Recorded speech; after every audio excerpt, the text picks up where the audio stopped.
What up, Fight World? It's your boy Ego, and I'm back with some more boxing.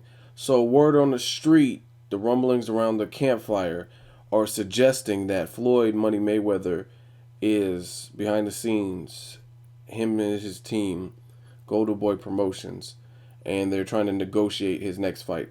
Although Floyd is not fighting any other time, 2013, he fought two times this year, once against Guerrero and against an undefeated fighter, Saul Canelo Alvarez. Um, to make the Mayweather type fights, it takes time. You got to build it. He's a number one earner, generator. He just had a record breaking sale with Canelo Alvarez. So shout out to both of those fighters. And they have to plan this, just like the Canelo and Mayweather. That was all done behind closed doors. But sources are saying that they're trying to make a Mayweather and drumroll Amir Khan.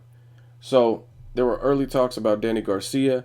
Um, Now it looks like they're leaning towards Amir Khan. Nothing is definitely set in stone. Again, Mayweather's not fighting until 2014, and he said he'll fight again in May and September of next year. So plenty of time to discuss the particulars. Um, but it sounds like, based on fan base and monetary gain and business, they are leaning towards Amir Khan from everything that I understand. And from a business standpoint, I would say it makes sense just because Amir Khan, he has a crossover fan base based on his nationality. That's one thing. He's also a UK star as opposed to an American, so it's an American versus UK. If you guys remember the Ricky Hatton, and I'm not comparing fan bases, trust me, because Ricky Hatton was a huge star over in the UK, and I don't know that Amir Khan is exactly on Ricky Hatton when Ricky Hatton was undefeated, if he's on his level.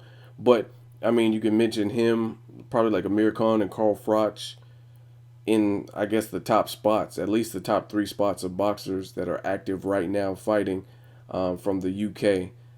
They would have to probably be in the top three spots in terms of most popular. And if you don't, please let me know who you think are in the top three spots of UK active boxers. So no Joe Calzaghe and Lennox Lewis and fighters that don't fight anymore. No Prince Naseems, if you want to take it way back. I'm talking about out of active fighters. I would definitely say probably Carl Froch, Amir Khan, and I don't think Kell Brook is there, but somebody else. Who cares who's third? But anyway, that's the fight that they're talking about making. Again, from a business standpoint, it makes sense. Obviously, you're not going to find a fighter that's resume ready and everything for Mayweather that kind of supersedes Canelo's fan base, I would say. So, but at the same time, you don't want to go and backtrack. Like, they wouldn't want to make the Canelo fight and then Robert Guerrero, because Robert Guerrero definitely doesn't have the fan base that Canelo had. So they're trying to make another big payday. The problem with Mayweather is he's been dominant in the sport for so long. The big names, minus Pacquiao, have already been exhausted. Canelo had a huge fan base. That fight was already taken care of. Um, the fight with Miguel Cotto happened last year. Cotto's another pay-per-view champion. So really, the only people left are fighters which would cause um, a cross business venture, like a Timothy Bradley. He already beat Marquez, so, and we don't even know who wins Marquez Bradley, but Timothy Bradley's with top rank, Manny Pacquiao's with top rank. So who knows if those fights can or will take place based on past negotiations not working between the two promotional powerhouses. So aside from Pacquiao or Bradley, who really do you have left? Now, don't get me wrong. There's other fights that are intriguing, but like stylistically, they might make a good match. But what kind of fan base do they bring at this current point in time? Like Keith Thurman, that's an interesting fight, but he already has a tough test against Jesus Soto Caras. I think he should beat him, but you never know because it's boxing and Jesus Soto Caras has a chin. But Keith Thurman is still just getting past the prospect level. He's not a household name. I like him as a fighter, and I know a lot of people. He's growing on a lot of fighters, but I mean, a lot of fans, but he doesn't have that household name. Devin Alexander, not really a household name, and Edislandi Lara, not a household name. These are all good fights stylistically, but there's not too many guys that are qualified that make sense, that are realistic. You know what I mean? Him fighting Andre Ward to me is not realistic. Andre Ward is much bigger. Andre Ward is coming off of rehab. He already has a fight. I just don't see them fighting at 160 or whatever the situation.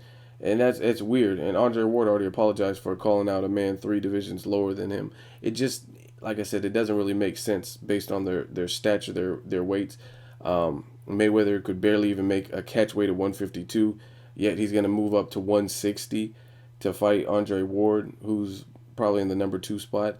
Realistically, it doesn't make much sense. And I don't even know if Andre Ward can easily make 160. So either way you slice it, if Andre Ward killed Mayweather and beat him convincingly, then a lot of people aren't going to give him full credit because they made him the much smaller man, someone who probably walks around at like 146 to 151, come up all the way to 160.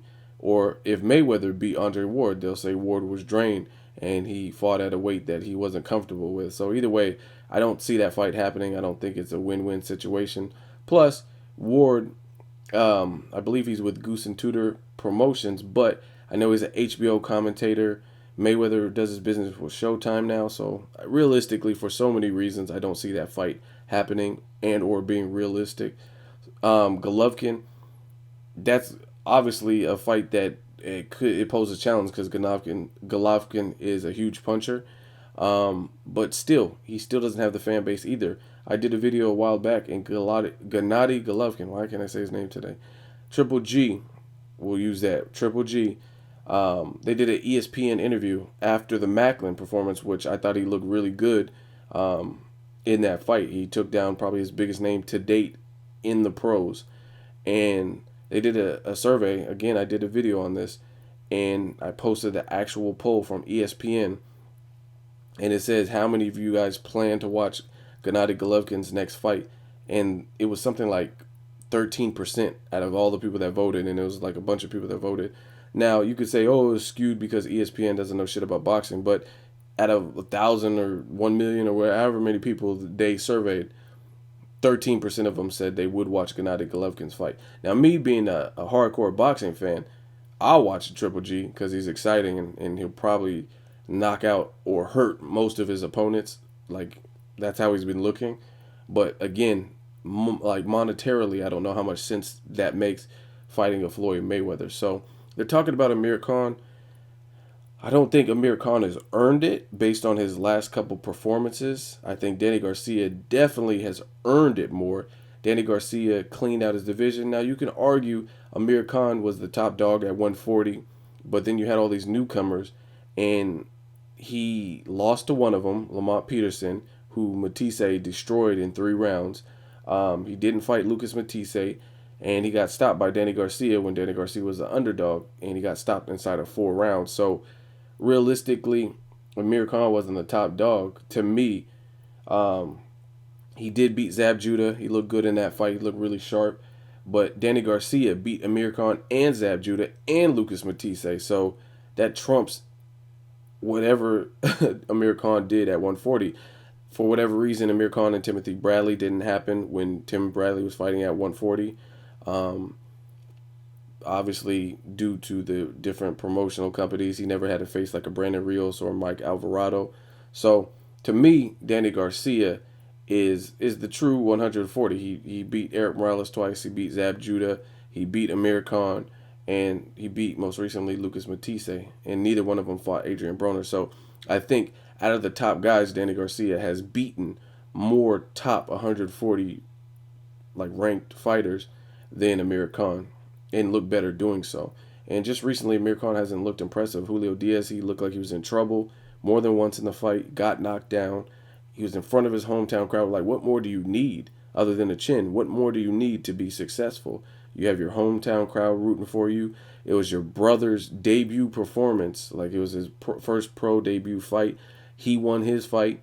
It was your turn, and the spotlight was on in front of you, in front of your hometown crowd, and he looked suspect. He also fought Julio Diaz at a catchweight, so that benefited him because Julio Diaz, being an older fighter, and a fighter who's been through wars with Sean Porter. The first fight had taken place before Amir Khan fought him. That was actually the fight right before Amir Khan fight, and that was a rough and tough fight for Julio Diaz. So just being an older man who's been through wars, who's been stopped by Kendall Holtz and stuff, coming down in weight. Julio Diaz, in my opinion, had everything against him. He had to travel. He wasn't in front of his hometown crowd. He had to catch weight, and he still gave Amir Khan fits. So to me, Amir Khan definitely hasn't earned a Mayweather shot. But if they do go with that, I'll watch it. He does pose certain problems just with speed, reach advantage. I think he probably has a height and reach advantage over Mayweather, and he has a fan base. So from a business perspective, I can see why this fight would happen. Do I think Amir Khan has earned it in his last recent performances? No. You lost to Lamont Peterson, whether you think it's a hometown robbery or what, still a loss.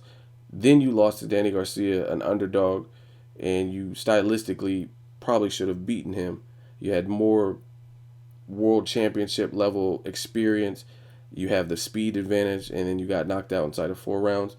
You fought Carlos Molina. Can't really give you too much credit for that because that was a fighter who he might have been undefeated, but I thought he had 1 loss maybe. Either way, he was a fighter coming up from 135 with no punching power. He had over a couple dozen fights, like a dozen or 2 dozen, whatever, 22 fights or whatever it was, like 10, 13 knockouts, very low KO ratio, KO percentage. And he was a fighter coming up. He wasn't equipped to deal with your speed. So that's the only time he's looked good recently, and that was not even a guy in your division. That's a guy you brought up. So that was like a feel-good fight to build your confidence. So I don't think Amir Khan has deserved it. I'm not hating on Amir Khan. He's an exciting fighter. He has balls, but I don't think he's earned it, truth be told. So let me know what you guys think. Amir Khan versus Mayweather. Do you want to see it? Would you rather see Danny Garcia? Would you rather see Andre Ward, Gennady Golovkin? Let me know which fight you want to see next for Mayweather. As always, hate, comment, or subscribe. Till next video, it's Ego signing off.